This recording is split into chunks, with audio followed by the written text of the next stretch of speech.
मेरा नाम संध्या गुप्ता है। मैं जम्मू कश्मीर की रहने वाली हूँ। डुग्गर देश की बेटी भी हूँ और डुग्गर देश की बहू भी हूँ। बाय प्रोफेशन मैं एक फ़ैशन डिज़ाइनर हूँ और मेरी एक नेशनल ऑर्गेनाइजेशन है जिसका नाम है वुमेन क्लब मेरी पहचान, जो हर फील्ड के लिए काम करता है। यूथ के लिए, बुज़ुर्ग माँ बाप के लिए, डिसेबल्ड बच्चियों के लिए, जिसको ज़रूरत होती है हमारा क्लब उसके लिए हमेशा तैयार रहता है। इसके साथ साथ हमारा एक बहुत बड़ा अवार्ड है, जम्मू कश्मीर का सबसे बड़ा अवार्ड, महाराजा हरी सिंह डोगरा सम्मान अवार्ड, जिसकी भी मैं ही फाउंडर हूँ। और हमारा जो ये अवार्ड है, ऐसे लोगों को इस अवार्ड से ऑनर किया जाता है जिन्होंने अपने अपने क्षेत्र में बहुत ज़्यादा अचीवमेंट हासिल की होती है। और बड़ा प्राउडली मैं आप सबसे ये शेयर करना चाहूँगी कि इस अवार्ड से अभी तक 5,000 से ज़्यादा लोगों को सम्मानित किया गया। वर्ल्ड से पूरे वर्ल्ड में ही इस अवार्ड को दिया गया उन ऐसी शख्सियत को जिन्होंने अपने अपने क्षेत्र में बहुत ही अच्छे और नेक काम किए हैं। मैम, क्या कहेंगे, कोरोना लॉकडाउन में काफ़ी लोगों की आपने सहयोग किया, मदद किया, लोगों को कोरोना से बचाने के लिए काफ़ी आपने सहयोग किया, पशु पक्षी हर किसी की मदद करते हुए आप नजर आए, क्या कहेंगे इसमें? मुझे लगता है हर इंसान का पहले तो कर्तव्य होना चाहिए। सब अपने लिए जीते हैं, अपनी फैमिली के लिए जीते हैं, तो ये तो बहुत अच्छी बात है, क्योंकि हम पैदा हुए हैं तो हमारे कर्तव्यों को भी हमें नहीं भूलना चाहिए। पर मुझे लगता है साथ साथ हमें सोसाइटी के लिए भी जीना है। हमेशा इंसान सेल्फिश रहता है, खुद के लिए जीना चाहता है। हर इंसान ऐसा ही सोच रख के पैदा होता है। और बहुत सारे ऐसे लोग हैं जो समाज के लिए, लोगों के लिए जीते हैं। उनमें से हमारा एक क्लब है, वुमेन क्लब मेरी पहचान, जो हमेशा से लोगों के लिए जिया है। और लॉकडाउन में भी उसने ऐसे कुछ नेक काम किए जिसमें लोगों को ज़रूरत थी। उसमें सिर्फ इंसान के लिए नहीं, क्लब ने पक्षियों के लिए, जानवरों तक के को का साथ निभाया और बहुत ही अच्छे ढंग से उनकी सेवा में आगे तत्पर रहा हमारा क्लब। कहीं ना कहीं आपकी एक वीडियो आई है या मूवी उसे कह सकते हैं, किन्नर समाज के ऊपर आप काम कर रहे हैं, क्या पूरा ये वितरण है, थोड़ा विस्तार से बताइए। बचपन से मैं देखती थी, कभी भी शादी ब्याह होते थे तो किन्नर समाज जो था वो हमेशा से खुशियाँ मनाने के लिए हमारे यहाँ पहुँचते थे। तो कहीं ना कहीं मन में उनके लिए एक कहीं ना कहीं वो भाव मेरे अंदर रहते थे। और मैं देखती थी कि किन्नर समाज कुछ अलग से पिछड़ा हुआ ऐसा समाज है जो अलग ही रहता है सोसाइटी से। तो मन में बड़े सारे क्वेश्चन उठते थे और लगता था कि क्यों ऐसा होता है, ये लोग हमेशा से क्यों कतराते रहते हैं, हमेशा समाज से परे क्यों रहते हैं। तो आज जब ये सारी बातें मेरी समझ में आई तो मुझे लगा यहाँ 21वीं सदी में लोग चांद पे पहुँच गए हैं, हर इंसान खुशी के साथ जी रहा है, तो क्यों ना इनको भी हक दिया जाए, वो समाज में हम लोग आगे बढ़े और इनका हाथ थामें और हम समाज से रिक्वेस्ट करें, बोले कि हाँ वो आगे हाथ बढ़ाते हैं और इन लोगों को भी हम गले से लगाते हैं। और मैं समाज से भी और सरकार से भी इनके लिए यही गुहार लगाना चाहती हूँ कि इनको इज़्ज़त की वो नियामत बख्शनी चाहिए जो ये हकदार है। कहते हैं भगवान के अलग अलग रूप हैं और उसने इंसान को भी अलग अलग रूपों में इस धरती पे भेजा है, और जिसमें एक किन्नर समाज भी आता है।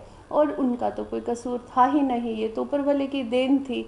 तो यही सोच के बदलाव लाने के लिए मैंने एक मूवी बनाई जिसका नाम है द पार्ट लाइफ 2। इसमें किन्नर समाज के बारे में बताया गया है कि कैसे एक फैमिली में एक बच्चा पैदा होता है और वो किन्नर होता है, तो उसकी माँ उसको पैदा होते ही वो अपने मर जाती है। और वो ये वादा लेके जाती है कि वो इस बच्चे को उसके फादर जो है वो किन्नर समाज में ना दे, इसकी परवरिश आम इंसान की तरह करे। तो ये वादा उनके फादर साहब निभाते हैं। निभाते निभाते जब वो उसको एक कॉलेज में ले जाते हैं और कॉलेज में जाके जब वो उस माहौल में रहता है, तो ये सारी चीज़ें मैंने इस मूवी में दर्शाई है। और जब वो समाज के ठेकेदार जो उसको जीने का हक नहीं देते, छीन लेते हैं, और कहीं ना कहीं उसके मन में ये भावना आती है कि मैं सुसाइड कर लूँ, ज़िंदा नहीं रहूँ, क्योंकि मेरे माँ बाप ने जो सोचा था मैं वो बन नहीं पाया। तो वो जो आर्मी के लिए अपनी जान गंवा देता है, ये सारा कुछ जो है इस मूवी में दिखाया गया है। तो मैं चाहती हूँ कि जो भी ये मूवी जो है द पार्ट लाइफ 2, जो किन्नर समाज को और मैंने अपने आर्मी को डेडिकेट की है। ज़रूर देखनी चाहिए सबको, एक नया मैसेज जाएगा सोसाइटी में और लगेगा कि हाँ, हमने कुछ बदलाव के लिए कुछ आगे स्टेप उठाए हैं। और इसमें सिर्फ हम लोग नहीं, आप लोगों का सबका साथ होगा, तभी हम कुछ नए काम कर पाएंगे और एक नए से नए संदेश के रूप में हम अपनी आवाज़ को शॉर्ट मूवीज़ के ज़रिए आगे लोगों तक पहुंचा पाएंगे। मैम, कहीं ना कहीं आप इंडियन आर्मी हो या देश के जो सुरक्षा कर्मचारी हैं या सुरक्षा जो रक्षक है, उनके लिए आप काफ़ी काम कर रही हैं आप अपने ट्रस्ट के माध्यम से। ये ट्रस्ट का क्या पूरा नाम है आपके और क्या करना चाहिए? ट्रस्ट का पूरा नाम है वुमेन क्लब मेरी पहचान। नाम वुमेन क्लब मेरी पहचान है, पर वुमेन सिर्फ क्लब जो है हमारा सिर्फ वुमेन्स के लिए काम नहीं करता है, हर किसी के लिए काम करता है। जैसा कि मैं बता चुकी हूँ, जानवर हो, पक्षी हो, इंसान हो, कोई भी हो। जिसमें सबसे ज़्यादा जो काम किया गया है वो है आर्मी के साथ हम लोग जुड़े हैं, आर्मी मार्टियर्स की फैमिली के साथ जुड़े हुए हैं। हमारा एक ही मकसद है, आज अगर हम यहाँ बैठे हैं, सलामत से बैठे हैं, तो हमें नहीं भूलना चाहिए कि कोई सरहद के पार उस पार खड़ा हुआ हमारी सुरक्षा में तैनात है और अपनी जान की बाजी लगा के अपनी फैमिली से दूर, अपने रिश्तों से दूर सिर्फ खड़ा है तो हमारी सेफ्टी के लिए। और हमारा क्लब हमेशा से उनके साथ जुड़ा रहता है। हम उनकी एनिवर्सरी पे जाते हैं, हम उनके बर्थडे मनाते हैं। और जब एक शहीद हो जाता है, मतलब बलिदान दे देता है इंसान हमारे देश के लिए, तो हमारे कर्तव्य है कि हमें उनको नहीं भूलना चाहिए।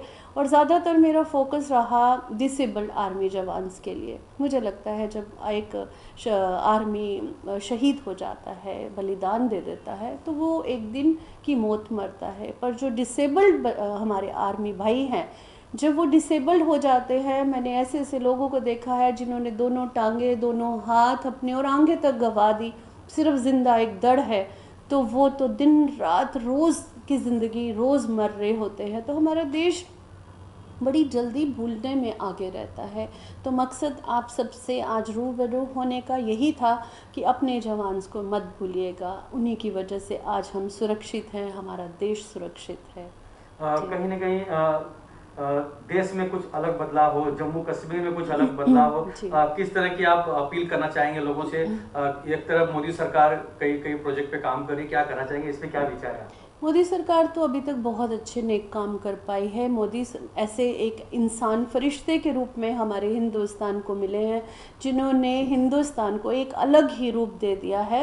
लेकिन सिर्फ मोदी नहीं कर सकते, मोदी जी उन्होंने जो आगे टीम बनाई है, मैं उनसे रिक्वेस्ट करूँगी जिस जिस क्षेत्र में वो उनको उस पद के लिए चुना गया है, तो वो अपना ईमानदारी से बखूबी से अपने उस कर्तव्य को पूरा करें। क्योंकि जनता जनार्दन जो है वही आपको चुनती है, उसकी बहुत उम्मीदें होती है और मैं कोशिश करूंगी आप उन सब की उम्मीदों पे खरा उतरे।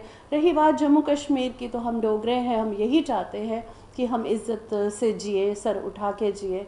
और मैं चाहती हूँ मोदी सरकार से कि वो हमारे जम्मू कश्मीर में जो आर्टिस्ट भाई है, बच्चे हैं, यूथ है, जो रोज़ डेली आप सुनने में आता है कि नशे में पड़ चुके हैं, सुसाइड कर रहे हैं, काम नहीं है, कुछ नहीं है, और इनको ऐसे काम दिए जाएं ताकि ये अपने आप को बिज़ी रखें, ताकि ये सुसाइड की तरफ ध्यान ना दे। यूथ जो है हमारा फ्यूचर है, अगर हमारा फ्यूचर ही बर्बाद हो रहा है तो आगे देश कौन संभालेगा? मोदी जी की जगह भी तो कोई आने वाला यूथ ही लेना चाहेगा। अगर हमारा यूथ सेफ़ है तो ये हिंदुस्तान भी सेफ़ है। और वुमेन क्लब मेरी पहचान से हम लोग रिक्वेस्ट कर रहे हैं कि आप सब ज़्यादा से ज़्यादा वुमेन क्लब मेरी पहचान के कामों को देखिए और आगे आके हमारा साथ दीजिए, क्योंकि हम अकेले कुछ नहीं कर सकते हैं। आपका साथ होगा तो वुमेन क्लब मेरी पहचान बढ़ चढ़ के अपने जम्मू कश्मीर को नहीं, पूरे हिंदुस्तान में अपने कर्तव्य को पूरा करेगा। जी।